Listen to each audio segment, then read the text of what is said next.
দিকে সবাই একটু খেয়াল রাখো। এই দেখো ক্যাপ্টেন বিল করতে যাও, সামনে যাও উপদেশ।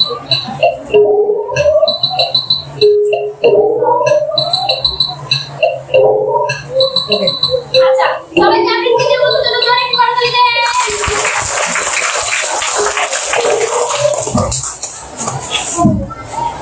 আচ্ছা তোমরা সবাই কি সকালে দাঁত ব্রাশ করো? জি। সকালে দাঁত ব্রাশ করে তোমার কিছু করো তো?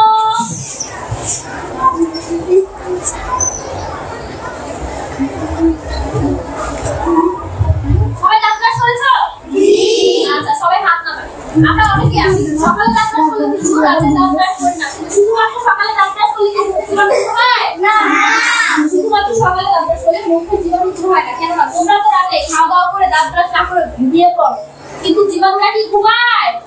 ওরা কিন্তু কখনোই ঘুমায় না, ওরা সারা রাত জেগে তোমার দাঁত ও মাটিতে ভীষণ ভীষণ করে করতেই থাকে আর করতেই থাকে। ফলে কি হয় জানো?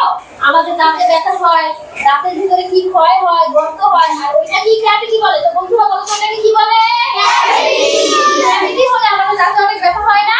আবার অনেক সময় তো সুন্দর সুন্দর দাঁত তুলে ফেলতে আর কোনো উপায় থাকে না। আমরা যদি দাঁতগুলো তুলে ফেলি আপনার দিতে খারাপ লাগবে না?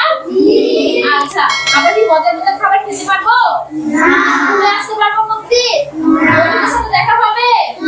কি করতে হবে? সকালের মতো নিয়মিত রাতেও দাঁত ব্রাশ করতে হবে। আর আমরা যদি সকালে ও রাতে দিনে 2 বার পেপসিডেন্ট দিয়ে দাঁত ব্রাশ করি, তাহলে পেপসিডেন্ট আমাদের দাঁতকে দিবে ক্যাভিটি থেকে সর্বাধিক সুরক্ষা। কি থেকে সুরক্ষা দিবে বলো তো? ক্যাভিটি থেকে।